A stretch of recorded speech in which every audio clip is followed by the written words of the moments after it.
Yes. In this session, I will be starting a new chapter, Walls Tell Stories. This is chapter 10 of your previous textbook. In this chapter, there's a team of students who is visiting a place, Golconda Fort. It is there in Telangana. It's there in Hyderabad, which is the capital of Telangana. Telangana was formed as a separate state from the state of Andhra Pradesh. Now, I'll give a reading to the chapter, and children, we'll be studying the chapter for like 30 minutes, and then I'll be taking worksheet solutions for you for the experiments with water. So please keep your notes handy with you so that making a reference to those notes is easier for you. आप अपने notes को refer कर पाएं और जो मैं आपके साथ में discuss करूं वो आपको अच्छी तरह से समझ में आए. I'll be after the chapter I will discuss with you worksheet solutions for experiments with water. At last we reached Golconda. We were glad that Didi was us. Now Didi studies history and we enjoy visiting different places with her.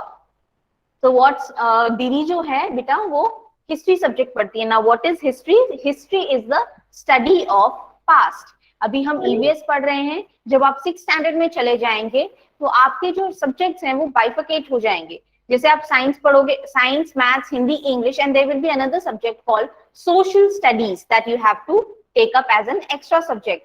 Now that will be an additional subject for you, and in social studies you'll be studying 3 to 4 subjects, at least 3 subjects: history, geography and polity. जब आप 9th standard में चले जाते हैं तो one more additional subject you study, that is economics.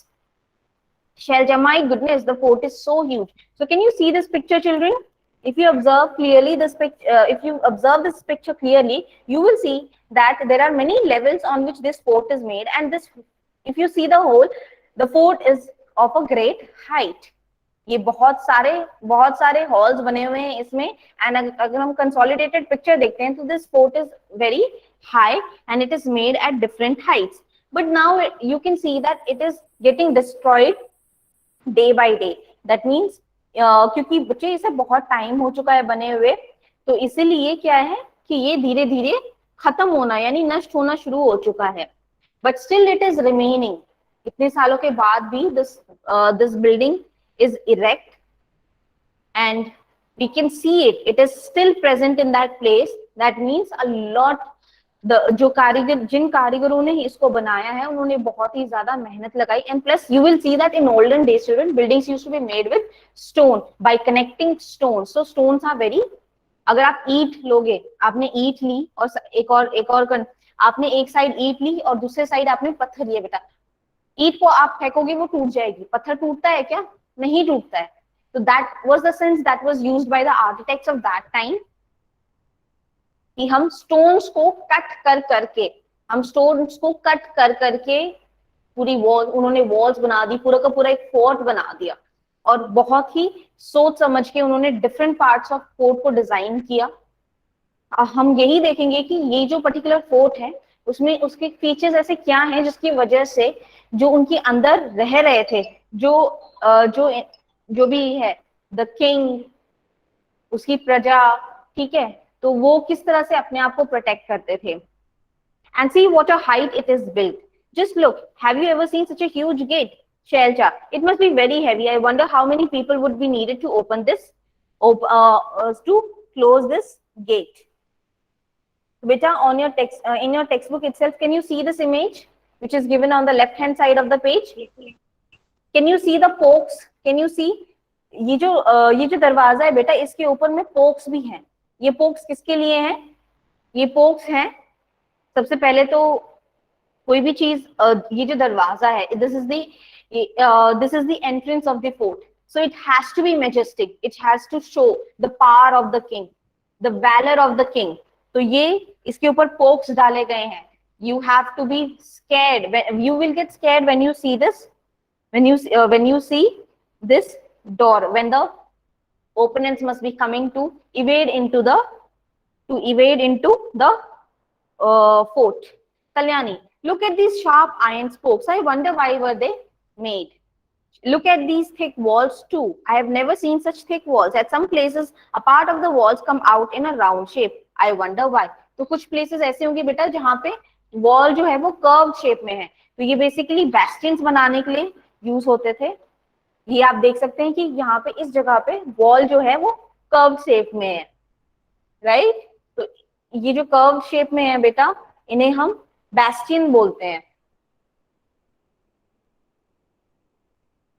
These are called bastions, या फिर हिंदी में उसे हम भुज बोलेंगे।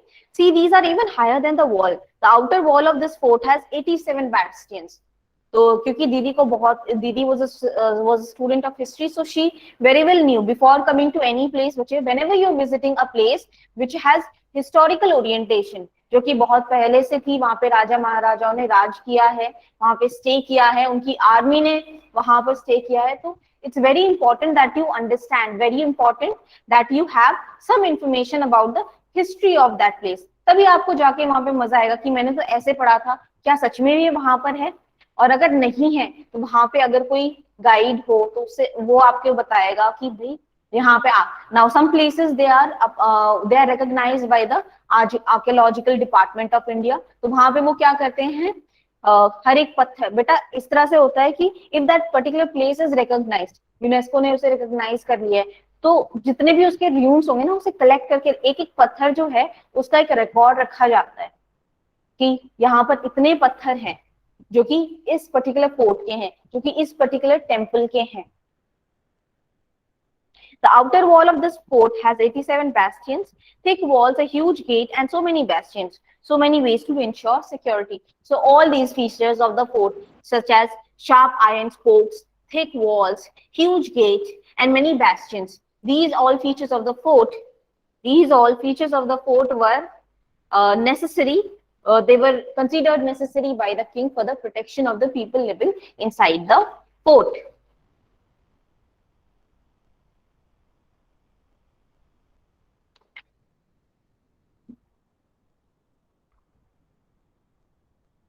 Why were bastions made in the fort wall? Bastions were made in the fort wall to ensure the security of the fort. To increase, and इससे bastions बनाने से एक और चीज होती थी बच्चे, कि जो व्यू एरिया है ना, व्यू एरिया क्या होता है कि अगर मैं इस टाइम पे बिल्डिंग में खड़ी हूँ तो मैं बाहर विंडो से देखती हूँ तो मुझे मेरा व्यू जो है वो कितना बड़ा है, how many things I am able to see in my left, from my left to my right. What why were big holes made in them? Why were big holes made in them? ताकि जो वहां पे soldiers थे वो क्या कर सके, उन होल से पीप कर सके और ज्यादा बेटर व्यू दे सके और अच्छी तरह से फोर्ट को प्रोटेक्ट कर पाए, उन्हें एक अच्छा साइट मिलता था। अगर होल एकदम छोटा सा होगा तो आपका विजन जो है वो काफी कम हो जाएगा ना। उसी होल को अगर मैं बड़ा कर दूं, उसी होल को अगर मैं बड़ा कर दूंगी तो देन अगर suppose I am looking from this hole तो मेरा विजन एकदम कम रहेगा। वहीं पर मैंने होल को इस तरह से बड़ा कर दिया, my vision increases, right, because मैं तो सिर्फ अपने हाथों के अंदर जो स्पेस है सिर्फ उससे देख रही हूँ। What difference would be there if you were to look from a straight flat wall or a bastion at a height? What would the soldiers find peeping from the holes in the bastion useful while attacking? तो bastions को बनाया ही इसलिए जाता था soldiers के लिए कि उन्हें ज्यादा wider। Now कोई भी चीज बेटा अगर suppose अगर ये फोर्ट है, यहाँ पे एक स्ट्रेट वॉल है, यहाँ पर एक स्ट्रेट वॉल है, तो मैं यहाँ से देख रही हूँ तो मुझे कहीं ना कहीं कम व्यू दिखाई देगा। और यहीं पे अगर मैं कंपैरिजन करूं और इस तरह से एक बैस्टियन बना दूं तो ये जो एक्स्ट्रा स्पेस मुझे मिला है, उससे मेरा व्यू जो है वो इंक्रीज हो जाता है। What did we find inside the fort? Shelja, I wonder how old this fort would be. Do you think the king built the fort so that he could live here?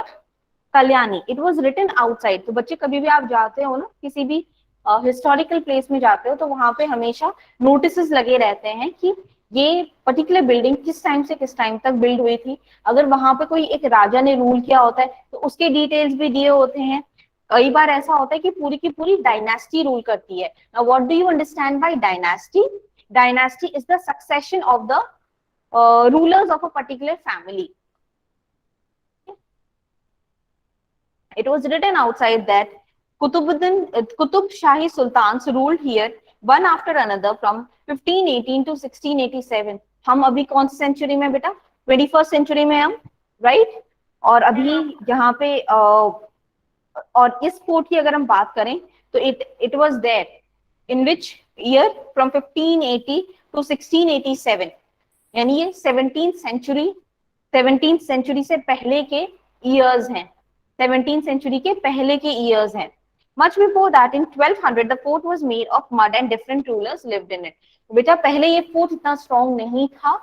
It was made up of mud. It was made up of mud. Oh, look, this board has a map of the fort. This map shows many gardens, fields, factories, and there are many palaces also inside the fort. So बेटा fort अगर आप understand कर रहे हो कि वो एक palace है, उसमें एक किंग रहता होगा, थोड़ी सी उसकी प्रजा रहती होगी, no, fort is different. It is a collection of palaces. Now, palaces are the buildings the where the king and the relatives of the king will be staying, and they will be. तो वहां पे different palaces होंगे जो कि different families को belong करते होंगे within the same dynasty. और क्योंकि बहुत बड़ी फैमिली उसमें स्टे कर रही होगी, तो पैलेसेस हैं तो different gardens will be there. अगर वही पर्टिकुलर एरिया में रह रहे, जिस तरह से हमारी कॉलोनी होगी वैसे यहाँ पे फोर्ट है. तो हमारे कॉलोनी में भी वाटर फैसिलिटी है, प्लेग्राउंड्स हैं, गार्डन्स हैं, राइट? अकोमोडेशन ऑफिस है, कम्युनिटी हॉल है. तो वैसे ही ये सारी फैसिलिटीज भी दी गई थी उस फोर्ट के अंदर. That means that not only the Sultan but many other people like farmers and workers must have been living here. तो गार्डन्स को मेंटेन करने के लिए बेटा वहां पे गार्डनर्स की भी जरूरत होगी. नाउ गार्डन को मेंटेन करने के लिए और किसकी? वाटरमैन की भी जरूरत होगी, राइट? और वाटर उस टाइम पे टैप में तो आता नहीं था. People used to take water from the wells. Ekta बेटा, नीनू आ रही है? Be alert in the class, time से सोया करो. Now it must have been a complete town. The sultans, now we'll be looking at the sultan's palace, यानी यहाँ पे sultan, the king of the fort used to live. Sridhar, these steps seems to go on and on. तो बहुत सारे steps, they were feeling quite tired. They must be feeling very tired after climbing so many steps. Even in those days, they used to have buildings with 2 floors. अभी हम देखते हैं बेटा कि 2-3 साल हो जाते हैं पर्टिकुलर बिल्डिंग को बनाए हुए, तो वो बिल्डिंग जो है वो रिपेयर मांगने लगती है.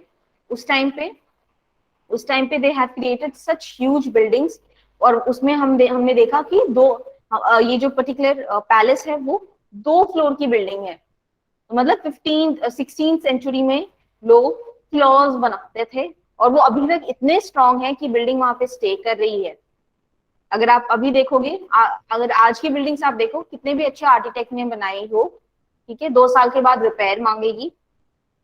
हाँ, अगर आप बहुत ज्यादा बड़ा, even when you go to malls and malls में आप जाओगे, थिएटर्स में आप जाते हो, तो तभी भी बिल्डिंग्स जो हैं वो कहीं ना कहीं टूट फूट रही होगी, तो हमेशा उनको मेंटेनेंस की जरूरत पड़ती है.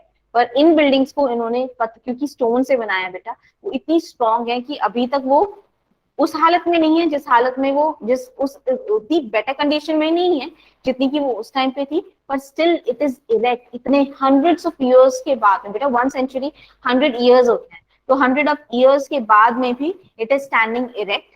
It's strong. Kalyani, now the building is in ruins. What do you understand by ruins? When something is getting deteriorated, when the condition of something is getting deteriorated, or when something is being destroyed, it is called ruins. अगर किसी particular place में earthquake आ जाता है, सारी buildings टूट फूट जाती है, right? सारी buildings जो होती है वो टूट फूट जाती है. What does remain? Debris होती है, right? छोटी छोटी सारी जगह क्या पड़े रहेंगे? बिल्डिंग्स के टूटे फूटे पार्ट्स, फर्नीचर के टूटे फूटे parts. So those are ruins. Sridhar, look at this beautiful carving on the wall. It is so fine. So आपके पेज नंबर 89 पे आप देखिए बेटा, on the, मैं इस पिक्चर की बात कर रही हूँ. Can you see this image? Can you see this image? Please observe this picture in your textbook.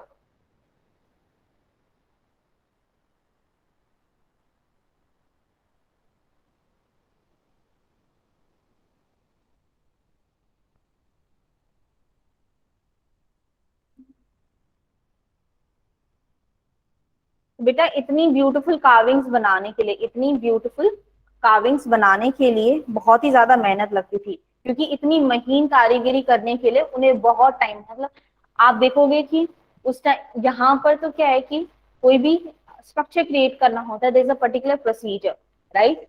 एक कॉन्ट्रैक्ट दिया जाता है आर्किटेक्ट्स को, ब्रिज बनाना है फॉर एग्जाम्पल, ब्रिज बनाना है तो उसका कॉन्ट्रैक्ट पहले दिया जाएगा, उसके टेंडर्स भरे जाएंगे, लोग अपने कॉस्टिंग देंगे कि हाँ आप ये जो ब्रिज हम बनाएंगे, हम इसमें इतना सामान लगाएंगे और इतना पैसा लगेगा, इतना पैसा मटेरियल का होगा, इतना पैसा लेबर का होगा, and this will be the total overall cost that you have to bear. So जिसमें भी सबसे ज्यादा कम कॉस्टिंग आती है, जिसमें भी सबसे ज्यादा, जिस टेंडर में से भी सबसे ज्यादा कम कॉस्टिंग आती है, वो उस टेंडर को एक्सेप्ट करती है गवर्नमेंट, और फिर उसके बाद में वो ब्रिज क्रिएट होता है, राइट। पर यहाँ पे देखो बेटा, it was there was only one ruler, right. अब वो डिपेंड करता है रूलर पे, वो कितना टाइम देना चाहे, नहीं देना चाहे। कम टाइम में काम करवाना है तो कारीगरों को दिन रात मेहनत करनी पड़ेगी, कुछ कारीगर दिन में वर्क करेंगे, कुछ कारीगर रात में वर्क करेंगे, right. Wow, what an engineering. Now, Kalyani, we also something like a fountain on one of the roofs. Yes, there were many big tanks and fountains there. They were used to be full of water. तो क्या हम अभी fountains देखते हैं बेटा? Are there fountains in your area? Yes. और वो कब चलाए जाते हैं? शाम के टाइम पे चलाए जाते हैं ना। बट उस टाइम पे या जब इतनी फैसिलिटीज नहीं थी, हम ऐसा मानते हैं कि फैसिलिटी नहीं थी, पर जितनी मेहनत से वो फैसिलिटीज को चलाते थे, रखते थे, तो यू विल, और वहां पे जो है फाउंटेन्स डे एंड नाइट चलते थे। ऐसा नहीं होता था कि शाम में चलाएंगे, नहीं, पूरे टाइम चलते थे। तो बेटा अगर फाउंटेन चल रहा है तो पाइप सिस्टम भी उस टाइम पे होता होगा। So there were big tanks and fountains here. They used to be full of water. Think even today when engineers design houses, sometimes there is dampness in walls. And here, so long ago, there were fountains on the terrace. The buildings must have been made with such good understanding. तो बहुत ही understanding के साथ में architecture को भी ध्यान, architecture तो overall हो गया, डिजाइन को भी ध्यान देना है, पाइप सिस्टम को भी ध्यान देना है, राइट। अभी पंप्स हैं हमारे पास में वाटर को पुश करने के लिए, ग्राउंड से निकालने के लिए, उस टाइम पे नहीं थे। तो हमेशा मैन पावर यूज होती थी पानी को निकालने के लिए, या फिर जो एनिमल पावर है, एनिमल फोर्स है, वो यूज किया जाता था। तो अभी ये बॉक्स में ये बोल रहे हैं कि ये जो छोटा सा बॉक्स है बेटा ग्रीन कलर का, इसमें ये बोल रहे हैं कि अभी भी हम जब बिल्डिंग्स बनाते हैं ना, तो आप देखते हो कि मॉइस्चर की वजह से काई जो है, मॉइस्चर की वजह से काई वो होने लगती है, मतलब देयर इज डैम्पनेस। आप हल्के हल्के जैसे दीवारों पे ना आप देख सकते हो, पैचेस देख सकते हो कि तब यू अंडरस्टैंड कि ये सीलन की वजह से है। पर उस टाइम पे इतने अच्छे आर्किटेक्ट्स थे कि अब देखो बेटा, अगर वो बिल्डिंग अभी तक खड़ी है ना, दैट मीन्स कि उन्होंने बहुत ही स्ट्रॉन्ग मटेरियल यूज किया था उसको बिल्ड करने के लिए, और उसमें लीकेजेस नहीं हो सकती थी, पानी अंदर नहीं आ सकता था। If we think how the people lived 500 years ago, so many questions come to our mind. For example, how was the water lifted in such heights? So beta, on the next page, we'll be looking at the system that was used in order to take up water. Please excuse me, children.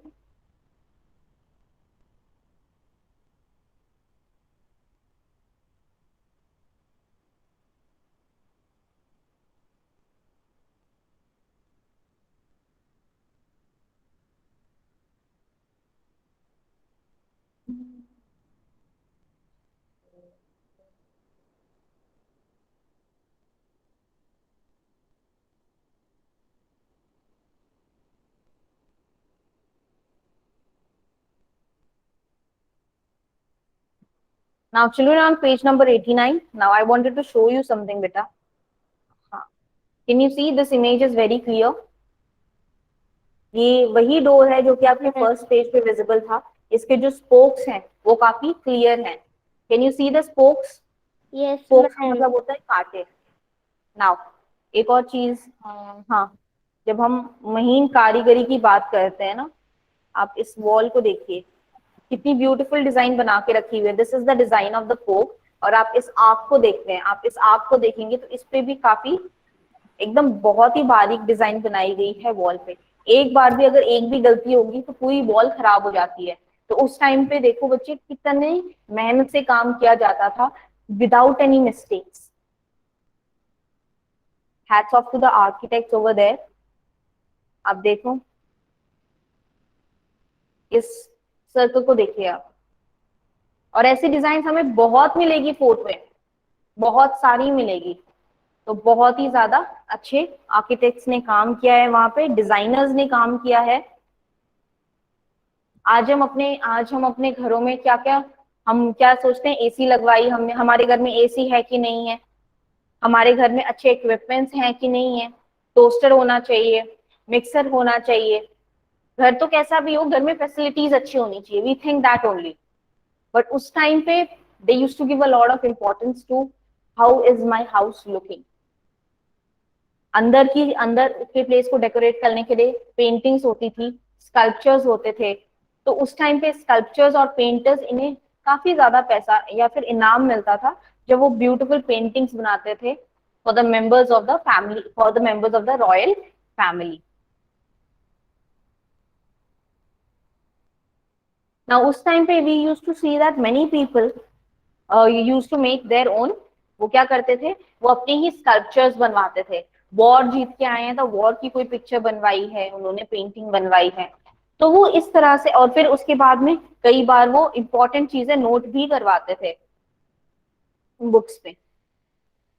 तो in this form we get in उनके लिखे हुए कुछ manuscript हमें मिले हैं. इसी वजह से हमें we are able to understand the history of that history, how the history was, how the people were there in the past. Right? Do we write our history now? Are we maintaining any records? हम लोग common people record maintain करते ही नहीं है. But हाँ, जो हमारी government है कोई भी डिसीजन लेती है उसका जरूर रिकॉर्ड मेंटेन होता है. How would the fountains have work? तो बेटा वहां पे बहुत ज्यादा बड़े रिजर्वॉयर्स होते थे जिससे कंटिन्यूअसली पानी निकाला जाता था और पाइप्स के थ्रू सप्लाई किया जाता था. What arrangements would have been made in the building for air and light? तो किस तरह की अरेंजमेंट्स की जाती थी कि एयर और लाइट बहुत ही अच्छी तरह से उस प्लेस में पहुंचे? तो बेसिकली वहां पे बेटा बहुत ज्यादा बड़े बड़े डोर्स और विंडोज बनाए जाते थे. आप देखिए, ये आप देख सकते हैं ये जो आर्क है, यहाँ पर भी आप देख रहे हैं काफी लाइट अंदर तक आ रही है. एंड प्लस अगर इसको देखें, हमको पता है कि ये अंदर का हिस्सा है बच्चों, ये अंदर बैठने का हिस्सा है. But still you will feel कि यहाँ पे जो ऊपर डोम है उससे लाइट आ रही है. तो यहाँ पे लाइट की कोई कमी नहीं है. दिन के सूरज की रोशनी से बहुत अच्छी तरह से लाइट अंदर आती थी. फिर आप यहाँ पर ये देख सकते हैं कि ये यहाँ पे देख रहे हैं आप, एक साइड में वेंटिलेटर देके रखा हुआ है. ठीक, क्योंकि बिल्डिंग बहुत बड़ी होती है तो अंदर रहने वाले इंसानों को कभी भी ऑक्सीजन की कमी नहीं होनी चाहिए. हवा जो है, क्योंकि हमें पता है कि गर्म हवा ऊपर जाती है, तो जो हम सांस जो है बेटा, पहले हम ऑक्सीजन लेते हैं फिर उसके बाद कार्बन डाइऑक्साइड एक्सहेल करते हैं. तो जो भी हम एयर हमारे अंदर से आएगी तो दैट विल बी वार्म, तो वो ऊपर जाके फिर उसके बाद इन वेंटिलेटर से निकल जाएगी. और अंदर भी अगर कुछ हम हवन वगैरह कर रहे हैं और उससे गर्म हवा तो बाहर चली जाती थी through these ventilators. What arrangements would have been made in building for air and light? तो एयर एंड लाइट के लिए बड़े बड़े हॉल्स, फर्स्ट ऑफ ऑल तो जो भी चीजें बनाई जाती थी वो बहुत लार्ज स्पेस में बनाई जाती थी. बड़े बड़े डोर्स लगाए जाते थे, वेंटिलेटर्स होते थे, बड़े विंडोज होते थे. Now look carefully at the picture of the beautiful carving on the wall. What kind of tools would have been used for fine carving? तो बेटा इनको इतनी फाइन कार्विंग करने के लिए, इतनी फाइन कार्विंग करने के लिए क्या होता है, जो मैम किसी को कुछ डाउट है? These are, ये देखो, हैमर और सिकल. इस तरह से कारीगर उस टाइम पे सिर्फ अपने हाथों से इतनी प्यारी प्यारी कार्विंग्स बनाते थे.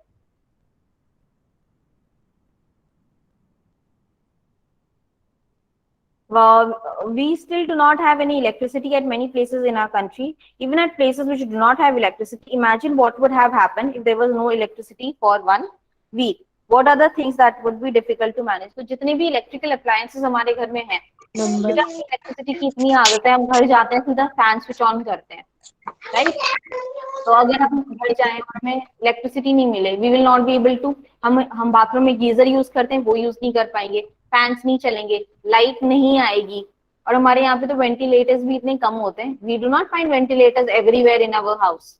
वेंटिलेटर सिर्फ हमें वहां पे मिलता है, किचन में मिलता है, बाकी जगह पे सिर्फ डोर्स और विंडोज होते हैं। तो हम क्या करते हैं, अगर इलेक्ट्रिसिटी नहीं रही है, we will have to open the doors and windows. Now ventilators if का there is मतलब something क्या to होता है? understand directions. Now can you see the small box on page number 90? Now if I'm facing you children, if I'm facing you, first of all children, जिस भी direction में sun rise होता है, जिस भी डायरेक्शन में सन राइज होता है, that is east. So if the sun is here and I'm facing the sun, I am basically facing the sun, right? So this direction in which I am facing, which is the front side, right? So this will be east. और मेरे पीछे जो होगा, मेरे back में जो direction होगी वो होगी वेस्ट, मेरे लेफ्ट साइड में जो डायरेक्शन होगी वो होगी नॉर्थ, और मेरे राइट साइड में जो डायरेक्शन है that will be south. Now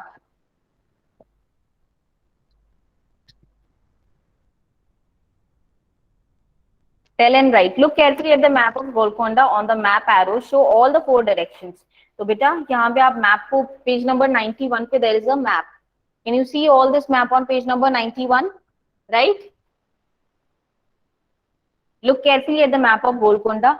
Now you see that there are 4 directions. If you are peeping inside from Bodli Darwaza, in which direction from you is Katora Horse? Katora Horse. Not.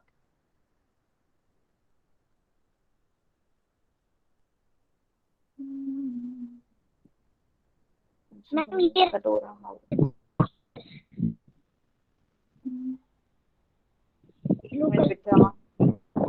हाँ, आप ये देखो, आप कहाँ पर हो, यहाँ पर हो। Where are you? You are at Bodli, you are at Bodli Darwaza. और आपको अगर यहाँ पे कटोरा हॉर्स की तरफ फेस कर रहे हो तो आप कौन सी डायरेक्शन में फेस करोगे बेटा? यहाँ पे Katora Hauz is in the north direction from the Bodli Darwaza. It is in the north direction, it is in the north direction from the north direction from Katora Hauz. If someone is entering from Banjara Darwaza in the direction from her is कटोरा, तो अगर वो बंजारा दरवाजा पर है, अगर वो बंजारा दरवाजा पर है तो कटोरा हॉर्स जो है वो कौन सी डायरेक्शन में होगा? अब बंजारा दरवाजा कहाँ पर है बेटा? बंजारा दरवाजा यहाँ पे है, कटोरा हॉर्स यहाँ पे है, तो ये इसकी साउथ डायरेक्शन में है। Please write the answers. In which direction will you walk from Bala Hisar to reach Moti Mahal? Bala Hisar to Moti Mahal, yes. बाला हिसार बेटा कहाँ पर है मैप में? यहाँ पर है। बाला हिसार यहाँ पर है और मोती महल यहाँ पर है। तो basically I will be walking in the east direction, I will be walking in the east direction. आप यहाँ पे देखो ये कौन सी डायरेक्शन है? ईस्ट है। तो हम यहाँ से इस तरफ जा रहे हैं तो हम ईस्ट डायरेक्शन में वॉक था। How many gates can you see in the outer walls of the fort? So basically there are 9 gates. हम काउंट करते हैं 8, 1, 2, 3, 4, 5, मैम आपकी बुक ने लिख ली है 8 and 9। यहाँ पर एक एक्स्ट्रा दरवाजा है। Am I clear to everyone? यहाँ से देखो 1, 2, 3, 4, 5, 6, 7, 8 और 9। मैम शुरू से वापस बोल रहा हूँ। Harshita, beta, you do not have to be this rude. Vanshika, count how many palaces are there in the fort. बेटा palaces आप count करके इसके आंसर लिखोगे। What arrangements for water can you see inside the fort? For example, well, tanks, step wells. तो काफी हम यहाँ पे क्या क्या देख सकते हैं? हम देखते हैं कि बेटा यहाँ पे बेसिकली वाटर रिसोर्सेस क्या क्या है। तो बेटा तो इससे हमें क्या समझ में आता है? एक मिनट पहले काउंट कर लो आप। तो यहाँ पे दो हॉज हैं, कटोरा हॉज और एक बेसिक हॉज है, जो कि बाग नया ओडला से बाग नया किला से जॉइंट है, ताकि वहां पर भी वाटर जा सके। और यहाँ पे हम बहुत सारी बावली देख सकते हैं। बावली इज बेसिकली, बावली क्या होती है बेटा? It is step well. So 1 2 3 4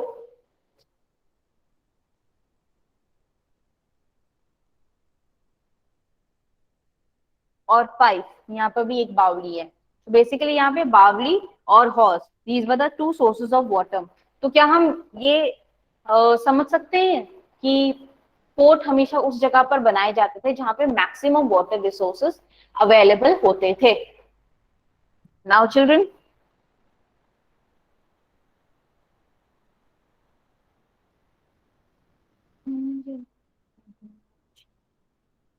now please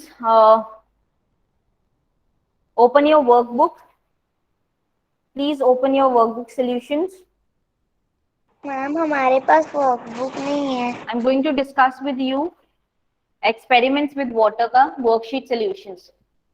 मैंने क्वेश्चंस अपलोड कर दिए थे गूगल क्लासरूम पे। आई होप आपने कंप्लीट करके सबमिट कर दिया होगा, राइट? चलो, let us first discuss the fill in the blanks. Ma'am page number क्या है?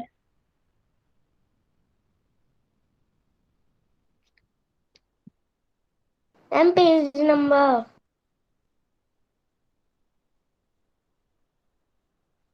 Now fill in the blanks पे आ जाइए। Aisha saw that the first the puri dash to the bottom of the pan. As the puri was puffed, it started dash on the oil. So पहले जो पूरी थी that sank into the bottom of the pan, और फिर उसके बाद में जैसे उसके अंदर एयर फिल हो गई, that started floating on the oil. The dash sinks in water while the dash floats. तो सोप केक जो होता है बेटा वो सिंक कर जाएगा, सोप केक जो होता है बेटा वो सिंक कर जाएगा, पर सॉरी सोप केक सिंक कर जाएगा, पर सोप केस जो है वो सिंक नहीं करेगा। एक minute. Now when Aisha put salt in the boiling eggs, जैसे आयशा ने सॉल्टी वाटर पहले करती रही वो और पानी को बॉईल करती रही, तो उसमें क्या देखा उसने कि जो एग्स हैं वो फ्लोट करने लग जाते हैं। क्यों ऐसा क्यों होता है? क्योंकि जो डेंसिटी है बेटा वो इंक्रीज हो जाती है। On dash sugar gets quickly dissolve in water, on dash sugar gets quickly dissolve in water. तो बेटा क्या करोगे कि शुगर जल्दी डिसॉल्व हो? स्टिर करोगे। सो ऑन स्टेयरिंग, यानी आप चम्मच लेके जो पानी अवेलेबल है कंटेनर में उसे हिलाओगे, so that is stirring. Oil does not dash in water, so oil does not dissolve in water. Number तो बता दीजिए। The dash made a law that people could not make dash even for use at home.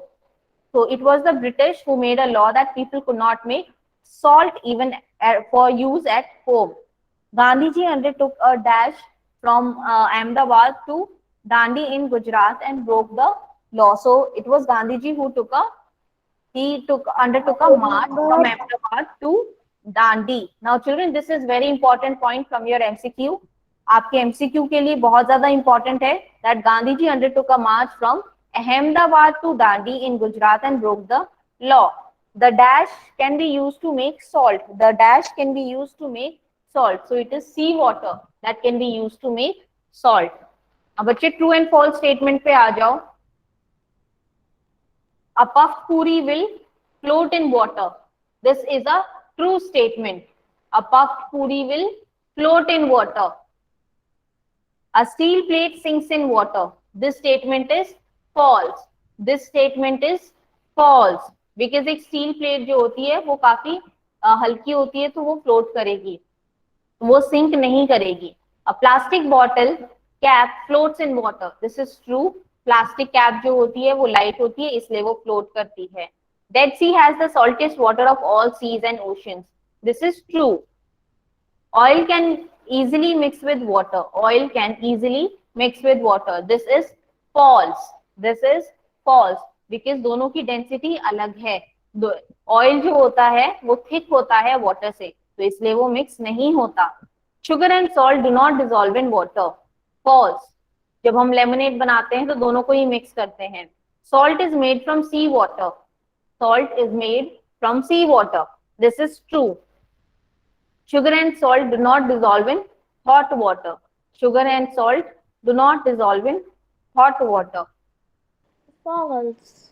ये बेटा मैं आपको पूछ के बताऊंगी, मतलब मुझे देखना पड़ेगा ये बोलना क्या चाह रहा है और क्या पूछना चाह रहा है. Now, how would you separate salt from water? How will you separate salt from water? तो salt को water से separate करने के लिए हम sun में रख देंगे. So keeping salty water in the sun, वो separate हो जाएगा. Chalk powder from water. तो chalk powder को separate करने के लिए हमें क्या करना पड़ता है? Filter paper use करेंगे. Keep filter paper on a container and drain it. The solution of the chalk, drain in it the solution of the chalk and water. Mud from water. Allow the mud to settle down first. Now mud को किस तरह से अलग करोगे बेटा आप? Allow the mud to settle down first and very slowly drain the clean water. यानी आप क्या करोगे, पहले मडी वाटर जो है वो 2 मिनट रखने पे मड जो होती है वो सेटल हो जाती है बीकर में ही. तो फिर उसके बाद जो उसके ऊपर पानी बचता है बेटा वो क्या होता है, वो फ्रेश वाटर होता है. तो उसे आप क्या करो, अलग से कंटेनर में निकाल लो. Now answer these questions. Why do puris float on oil while frying?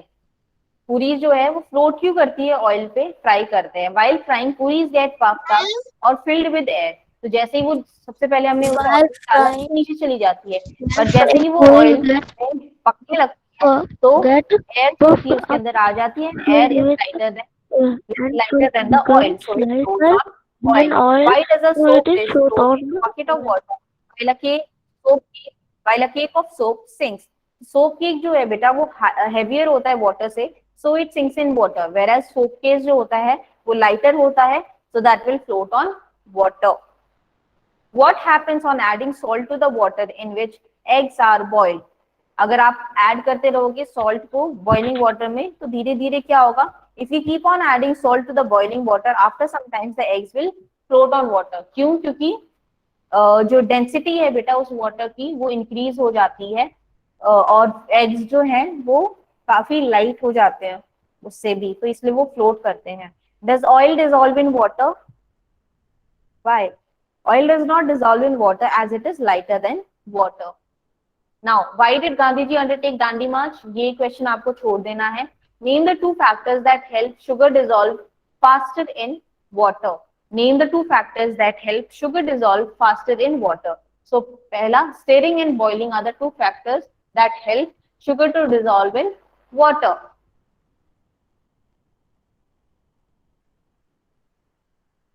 Which of the ma'am page number क्या है? a handkerchief kept in the sun or a handkerchief kept in the shade? तो हमें पता है बेटा कि जो हैंडकरचीफ को अगर आप सन में रखोगे, क्योंकि बहुत ज्यादा हीट की वजह से उससे वाटर इवेपोरेट हो जाएगा और वो जल्दी ड्राई करेगा.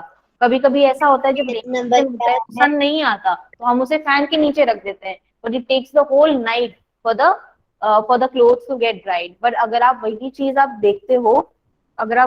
देखते हो कि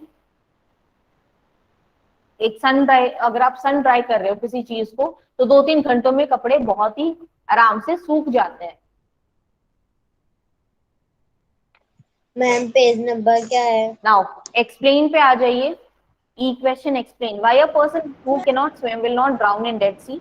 अ person who can not swim will not drown in water as the person will be lighter than the water in the Dead Sea. तो डेड सी का पानी इतना सॉल्टी होता है कि वो बहुत हैवी हो जाता है और जब पर्सन उसमें जाता है तो person is lighter than the salty water, तो इसलिए वो फ्लोट करता है. There is 300 grams of salt in 1 liter water making it thicker. Why do clothes dry faster on a sunny day than a cloudy day? Because the water in the clothes evaporates faster on a sunny day due to heat of the sun, and on cloudy day there is no sun to do so.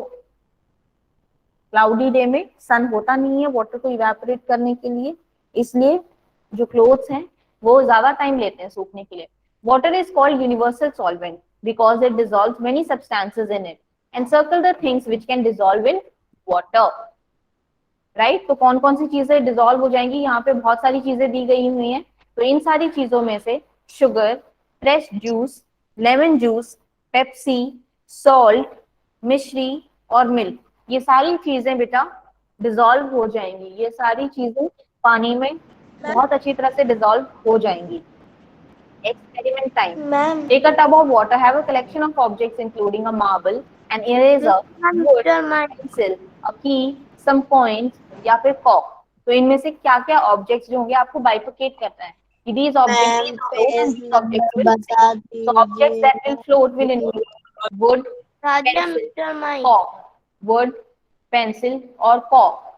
Or objects that will sink will include marble, eraser, key, coins. ये बेटा जो object sink करते हैं these are heavy, these are heavier than the water. Ma'am ये तो आपने करवाया नहीं जो So अभी I've आप completed explain the कर रहे worksheet हो। of experiments with water with you, and in the next section I will be Ma'am. continuing with the chapter, the Ma'am, same please chapter किसी बच्चे की बात words तो tell सुनो। stories, and हम Hello. next chapter की worksheet भी कर लेंगे. Ma'am. Please do not leave the meeting, children.